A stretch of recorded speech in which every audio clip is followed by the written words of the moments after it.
फरमान अली से बात करते हैं। हेलो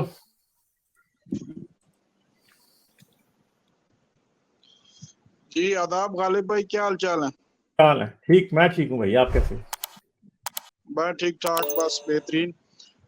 आज मैंने एक छोटी सी बात थी जो मैं देखी भी, एक दो वीडियोस में, किताब में भी पढ़ी, तो मैंने कहा आपसे भी डिस्कस कर लीजिए। वो ये थी एवोल्यूशन के बारे में ना, जैसा कि हाँ जी, जैसा कि मैमल्स इवॉल्व हुए जो कि रेप्टाइल थे। जब रेप्टाइल थे तो उस वक्त तो जो बच्चा पैदा होता था वो उसी वक्त ही, यानी कि चलना फिरना स्टार्ट कर देता था, तो वो रेडी होता था। लेकिन जब मैमल्स ने अपने आप को इवॉल्व किया तो उसकी मिसाल जैसे कि कैंगरू है, उसका बच्चा जो कि जल्दी पैदा हो जाता है, लेकिन वो उसकी वो पोटल के अंदर ही रहता है और वो दूध पीता रहता है, उसके बाद वो आहिस्ता आहिस्ता बड़ा हो जाता है। इसी तरह बाकी के जो मैमल्स हैं उनमें भी ये चीज पाई जाती है कि वो अपने बच्चे पैदा करते हैं और उनके बच्चे भी जो हैं वो जल्दी फिरना चलना फिरना शुरू कर देते हैं। और लेकिन वक्त के साथ साथ वो अपने माँ बाप के ऊपर डिपेंडेंट रहते हैं और उनका दूध पी के वो आहिस्ता आहिस्ता बड़े रहते हैं। लेकिन जब इंसानों का मामला आता है, प्राइमेट्स तक तो वो ठीक है, लेकिन इंसानों के जो एंसेस्टर्स थे, जब उनके अंदर बाइपेटिलिज्म आया, जब उन्होंने दो पांव पे चलना शुरू किया, तो उनके जो बच्चे थे, इस बाइपेटलिज्म की वजह से थ्रू नेचुरल सिलेक्शन उनके जो बच्चे थे वो जल्दी पैदा होना शुरू हो गए, क्योंकि उसको उनको कैरी करना, और उसका जो मसला था वो कि उन्होंने नेचुरल सिलेक्शन के थ्रू उनको जल्दी पैदा करना शुरू कर दिया। और ये बुनियादी वजह है जो कि जल्दी पैदा हो जाते हैं बच्चे, जिसकी वजह से वो डिपेंडेंट रहते हैं और शुरू में चल फिर भी नहीं सकते। क्या मैं इस बात को ठीक समझाऊं? देखें, इंसान का जो बच्चा पैदा होता है ना, वो जल्दी पैदा नहीं होता। ये बात याद अच्छा। रखें, दो चीजों का रिलेशन होता है कि बच्चा कब पैदा होता है। एक कि माँ की बॉडी कितने न्यूट्रिएंट्स प्रोवाइड कर सकती है, उसका मेटाबॉलिज्म जो है वो बच्चे को पालने को हैंडल कर सकता है कि नहीं। दूसरी बात है कि वो ऑक्सीजन दे सकती है कि नहीं बच्चे को, क्योंकि माँ क्या करती है, अपने लंग्स के थ्रू इनहेल करती है, वो ऑक्सीजन उसके ब्लड में शामिल होती है, वही ब्लड बच्चे के अंदर जाता है और उस ब्लड से हाँ ही जी। ऑक्सीजन बच्चे को भी मिलती है। ठीक है जी। हाँ जी। तो ऑक्सीजन इस तरह मिलती है। जब औरतें एंड पे किसी भी प्रेग्नेंट औरत से पूछ लीजिएगा कि 9वें महीने के करीब उनके साथ क्या होता है, उनको सांस ऐसे लग रहा होता है कि पूरी नहीं आ रही। क्यों? क्योंकि अच्छा। बच्चा बहुत ज्यादा उससे ले रहा होता है। और आपको पता है कि जो बच्चा मां के पेट में होता है उसमें सबसे ज्यादा एनर्जी और सबसे ज्यादा ऑक्सीजन और सबसे ज्यादा मेटाबॉलिक जो उसकी चीजें हैं वो कौन ले रहा होता है उसके अंदर से? हाँ, वो बच्चे ही बच्चे ले का रहा था। दिमाग ले रहा होता है। अच्छा। ठीक है, आपके और मेरा जो दिमाग है वो 30% से ज्यादा जो हमारी पूरी बॉडी के अंदर एनर्जी आती है मेटाबॉलिज्म से, वो क्या ले लेता है? हाँ वो जी। आपका और हमारा दिमाग ले लेता है। ठीक है। और जी दिमाग जी। जो है वो एक हाईली, इसे मेंटेन करना बहुत ही, ये बहुत एक्सपेंसिव है इसको मेंटेन करना। ठीक है। तो ये जो चीज है ना, ये बहुत प्रॉब्लमेटिक होती है। ठीक है।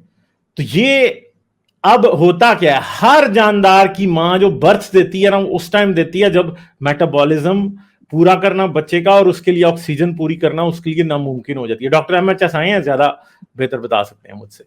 तो इंसान की जो एवोल्यूशन है उसके अंदर दो तीन चीजों का रोल है। सबसे पहली बात यह है कि दिमाग बड़ा हो रहा था। दिमाग बड़े होने की वजह से दो तीन प्रॉब्लम्स क्रिएट होते हैं। एक तो पहली बात यह है कि मां का पेल्विस जो है, जो उसकी पेल्विक बोन है, ये जो आपकी, ये जो जिसके साथ आपकी टांगें कनेक्ट होती हैं, ये जो बोन है, ये बोन सबसे पहली क्या है, वो एक लिमिटेशन है।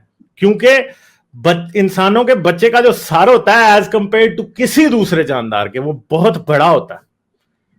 ठीक है। यानी वेट, जो बॉडी का जो सर और धड़ की रेशियो है उसमें सर बहुत बड़ा है। किसी किसी दूसरे जानवर के बच्चे का आप देखेंगे सर बहुत छोटा सा होगा, मां को बर्थ देने में कोई प्रॉब्लम ही नहीं होती। और इंसानों में और जितने भी दूसरे होमोजेनस के जानदार रहे हैं उनमें यह प्रॉब्लम हमेशा से था कि सर बहुत बड़ा था। नेanderthal का इवन के सर हमसे भी 10% बड़ा था। ठीक है जी। तो उनका सर हमसे भी 10% बड़ा था। और इवन के एग्रीकल्चरल दौर शुरू होने से पहले भी इंसानों के दिमाग आज से ज्यादा बड़े थे। उसकी काफी थ्योरीज पेश की जाती हैं कि वो क्यों बड़े थे, ठीक है, और आज क्यों थोड़े छोटे हो गए। सही है, तो ये भी बात थी। तो जो सर का बड़ा होना है वो एक बहुत बड़ी रीजन है जिसकी वजह से बच्चे की पैदाइश होती है। अगर एक खास हद से सर ज्यादा बड़ा हो जाए तो मां बच्चे को बर्थ नहीं दे सकती और वो मर जाती है। और पुराने जमानों में, आज से 10,000 साल पहले या हंटर गैदरर टाइम में, कोई सी सेक्शन तो होते नहीं थे, माएं मर जाती थी इस तरह। ठीक है, तो ये सारी चीजें इस पे डिपेंड करती हैं कि इंसान का सर क्यों बड़ा। और सर जो बड़ा है वो पिछले तकरीबन 1-1.5 मिलियन साल के अंदर सबसे ज्यादा सर बड़ा हुआ है, क्योंकि होमो इरेक्टस था, उसका तकरीबन 700 सेंटीमीटर क्यूब का उसकी क्रेनियम था, सर की जो खोपड़ी के अंदर जो जगह होती है, यानी इतना दिमाग था उसका। आज हमारा तकरीबन 1350 है, निएंडरटॉल का 1600 था। ठीक है, तो ये चीजें हैं जिन्होंने बहुत सी चीजें की हैं और इसकी वजह से बड़ी चीजें डिफरेंट होती हैं। ठीक है, बाइपेडिलिज्म तो का बस इसके ऊपर क्या इफेक्ट रहा है? हाँ जी, बाइपेडिलिज्म का इसके ऊपर क्या इफेक्ट रहा? यार ये मैं आंसर कर दूं गालिब भाई, अगर हाँ आप जी, इजाजत दें हाँ तो। जी, हाँ जी, डॉक्टर अहमद कैसे हैं आप? सो जो ये हमारी, बिल्कुल मैं ठीक हूँ जी, थैंक यू मुझे लेने के लिए। तो जो है ना वो बाइपेडलिज्म का, यार भाई देखें, जो पहले तो एक तो गालिब भाई मैं एक बात जल्दी से आपको कर दूं कि वो जो आप बता रहे हैं ना कि आखिरी ट्राइमेस्टर में जैसे सांस लेने में तकलीफ होती है, उसकी एक बड़ी वजह ये है कि जो बच्चेदानी है ना वो असल में ऊपर फेफड़ों को पुश करती है, तो वो फेफड़ों का साइज निस्बतन छोटा हो जाता है, क्योंकि डायफ्राम अच्छा, आपको ये पता भी है एक रीजन है, चलें ठीक। ये भी एक रीजन है जी। और वो एक्चुअली क्योंकि माँ से जब माँ अपनी ऑक्सीजन इस्तेमाल कर लेती है तो बची कुची बच्चे में जाती है, तो वो ये भी इसीलिए आपको माओ की ऑक्सीजन लेवल ज्यादा रखना होता है। दूसरी बात, जो बाइपेडलिज्म का भाई ये थ्योरी है हमारे पास कि जब इंसान जो है वो 4 पांव से 2 पांव के ऊपर गया है, तो वो क्योंकि हम इसलिए जा रहे थे क्योंकि लोकोमोशन में आसानी थी, हाथ फ्री हो रहे थे टूल्स को इस्तेमाल करने के लिए और एक दरख्त से दूसरे दरख्त पे छलांग लगाने के लिए, तो नेचर ने उस चीज को फेवर किया है जिसके अंदर आप बाइपेडल हो। लेकिन जब आप बाइपेडल होते हैं तो पेल्विस का साइज थोड़ा कॉम्प्रोमाइज हो जाता है, और इसी वजह से फिर नेचर ने इस चीज को फेवर किया कि बच्चे जो हैं वो उस टाइम पे पैदा हों जब अभी उनके दिमाग की ग्रोथ पूरी ना हुई हो। क्योंकि इंसान एक ऐसी जो है स्पीशीज, आप देख लें कि बच्चा 4 से 5 साल तक इंडिपेंडेंट नहीं हो सकता, आप जो मर्जी कर लें। बच्चा एक तरह से क्लीन स्लेट लेके पैदा होता है।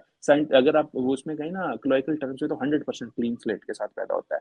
आप उस बच्चे को कुछ भी सिखा सकते हैं, आप उसको फैशिस्ट बना सकते हैं, आप उसको हिटलर बना सकते हैं, आप उसको गांधी बना सकते हैं, जबकि बंदरों के साथ ऐसा नहीं होता। उन्होंने कुछ चीजें सीखी होती हैं कि अल्फा मेल कौन होगा, बीटा मेल कौन होगा, ये सारी चीजें उनमें बिल्ट इन होती हैं।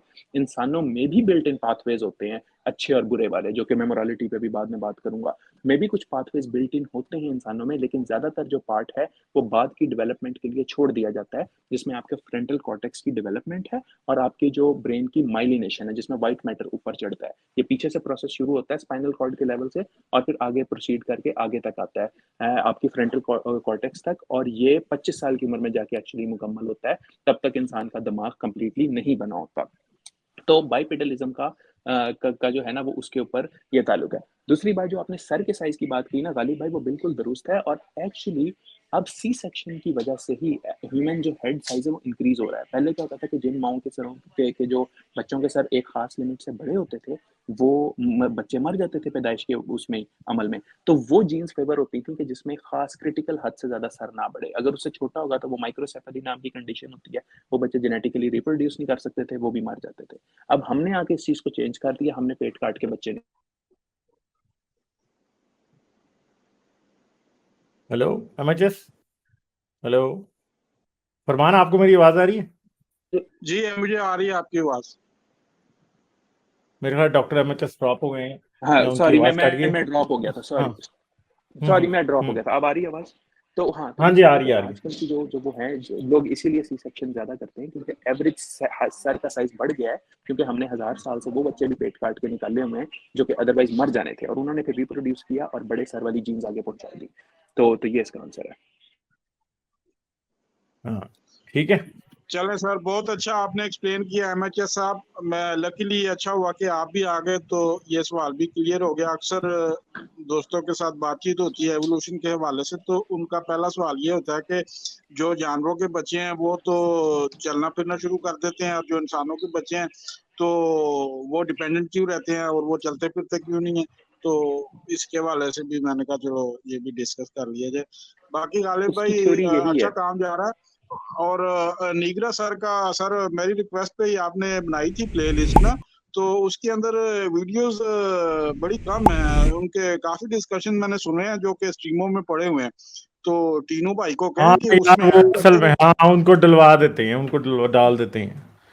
हाँ, और एक कल भी उनकी एक डिस्कशन हुई थी, उन्होंने आर्गुमेंट दिया था शहादा के ऊपर, कलमा शहादा के ऊपर ना, उन्होंने बड़ा प्यारा एक आर्गुमेंट रखा था, तो वो भी बना दीजिएगा, तो ताकि लोगों के साथ शेयर करने में आसानी रहती है उनके आर्गुमेंट, क्योंकि वो बड़े सोबर अंदाज में बताते हैं, तो वो अच्छा रहता है।